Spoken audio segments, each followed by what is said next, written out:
Hey guys, Andy here. The Pixel 3a was a lot of people's phone of the year for 2019. That hardware at that price from Google, stock Android, just ticked a lot of boxes and made a lot of people very happy.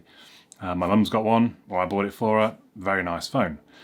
That sort of gives you good expectations perhaps of the Pixel 4a, but at the same time, a lot of other people want to get in on the act of this mid-range device trend. The Poco F2 Pro, the OnePlus Nord, to an extent even the Samsung Galaxy S20 Fan Edition. I mean, that's £600, but for Samsung that's mid-range, I guess. Even the iPhone SE 2020. All these devices coming out around the kind of £400 and a little bit more marker. So what do we get for the Pixel 4a at $349, and why should we choose that over the others?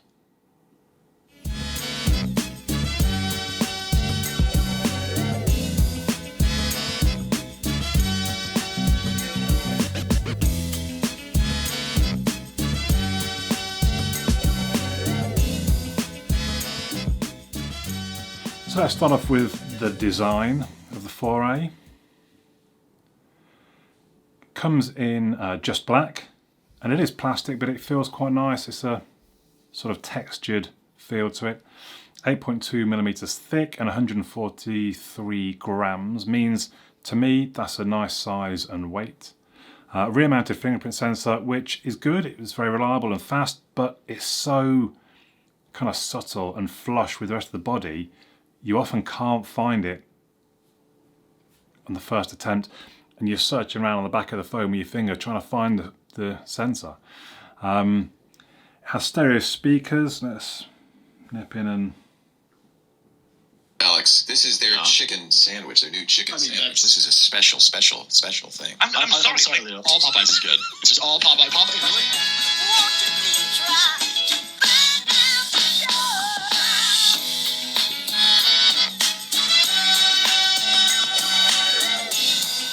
Which I'll say generally for a phone speaker or speakers sound pretty good.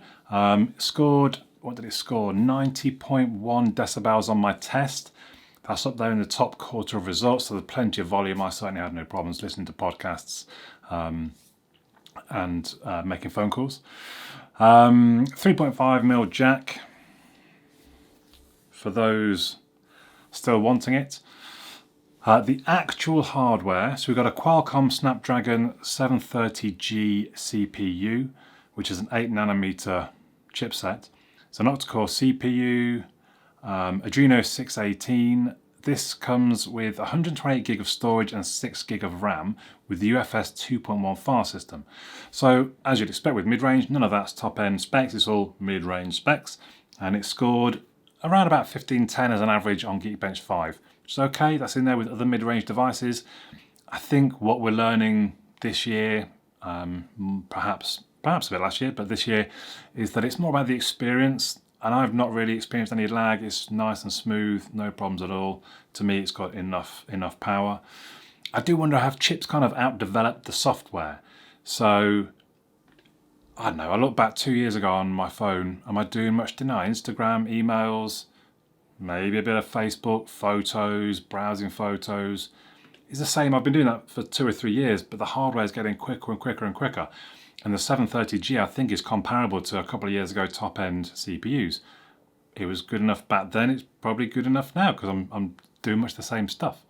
The screen itself is 5.81 inches, 83.3 screen-to-body ratio. It's an OLED panel.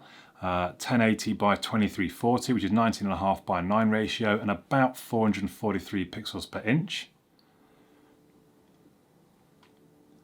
And I would say generally it's a really nice screen. It's got always on display, as you would perhaps imagine or would hope for with an OLED screen. HDR, it scored 672 lumens in my test, and I have to say I had no problems. I've used it on a few sort of bright and sunny days. Now I'm outdoors more because I cycle and jog and things. I need it to be a better screen because I might be outdoor in the bright sunlight. And this one has been fine. There's never been any points when I've not really been able to see.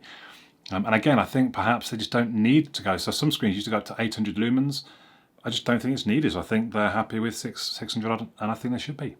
The cameras, that's a miss. So camera on the back, 12.2 megapixel f1.7, 27mm, that's wide angle. Dual pixel phase detection autofocus with optical image stabilization will record 4K at 30 frames per second. The front-facing camera is 8 megapixel f2.0, 24mm wide angle, which should do 1080p at 30 frames per second. I think the photos, they look great. It's easy for cameras to look good in good conditions, but this is just consistent in all conditions. Picture after picture. I don't think I ever had to retake a photo. I don't think I ever had to kind of, I don't know, try and adjust. I've never had to touch them up. I don't think everything you're seeing is just as it took them first time. That's the thing for me. It's consistently good, including the front-facing camera. They were just sharp, good colours. The portrait mode seemed pretty good. Obviously, we're going from a single camera on the front, but yep, that seemed quite good. Low light, no issues. I think for me, night sight is still the king. So Google's night sight is still the king of all the sort of proper low-level light photos. Video looked good as well, I think. I guess I would describe colours as accurate. So some might prefer for them to pop a little more. Not that these look faded, they do just look accurate, I think. Panning was quite smooth, but at the same time I did film a bit when I was cycling along to check the image stabilization, and that looked quite good. That, going back a few years, that was the tricky thing. How it would know if you were panning and how it knew whether to image stabilize. And they seem to have cracked it now, so we've got good for both of those two things. So as you might expect, definitely the camera is a strong plus on this £349 device. Software, you probably don't need me to tell you much about. The software, obviously, we're in stock Android. This is Android version 11. And of course, we'll get updates very promptly. There's not really much else to know. Again, you wouldn't be watching this video wondering what stock Android looks like, I wouldn't imagine.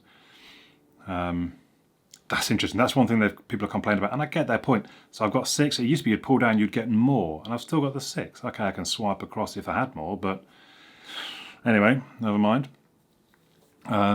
As I think I already mentioned, it's slick and smooth. That's the important thing, really. I did have problems with it pocket dialing, so I did a 10k run a few days ago, and the last thing I needed was it kept ringing people. Well, I think it was my mum, to be fair. So I kept ringing. I had to keep hanging up, and I was taking it out and trying to look at it, turn the screen off, put it back in my pocket. A few minutes later, I'd be ringing someone again. It needs to be a bit clever, and I thought Android would be a bit clever to know it's in a pocket. Don't be ringing people. Anyway, so that's probably just me though. I have turned a couple of things off, the tilt to wake, and I do have the double tap to wake screen on as well. I'll probably should turn that off if I'm finding an issue. But again, it should be clever enough to realise it's in a pocket. Never mind. The battery, so it's a LiPo 3140 milliamp hour, non-removable obviously. Fast charge 18 watts, which isn't a lot in Android standards these days. USB power delivery 2.0. For me it's fine because it will charge overnight, job done. In my hour-long test, it scored 95%, which only 2 devices have scored more than. So that's a really good result. And that is backed up by the AccuBattery results, which say I would get screen on time of over 6 hours and combined time of almost 22 hours. And to be fair, that screen on time, a lot of that was, I was tethering. So I did a lot of tethering a few days back on 2 days kind of a work thing where I needed to tether my laptop through it. Spent most of the day for 2 days tethering, and that takes a fair bit of battery, either screen off or screen on. And I also, to get to this work thing, I was sat navving, didn't always have it plugged in. That rips through battery with the screen on as well. So I would imagine your screen on time could be 7 or 8 hours. This is going off what I've had to do over the last few days. But yeah, battery really very strong for a 3140 milliamp hour battery. That's really impressive to be that high. I don't think any of the batteries in my test are that low in milliamp hours to be able to score that highly, which really makes me think the Pixel 5 with the 4000 milliamp hour battery and the new, whatever that battery saving mode was, it could be really impressive. I'm really looking forward to seeing that.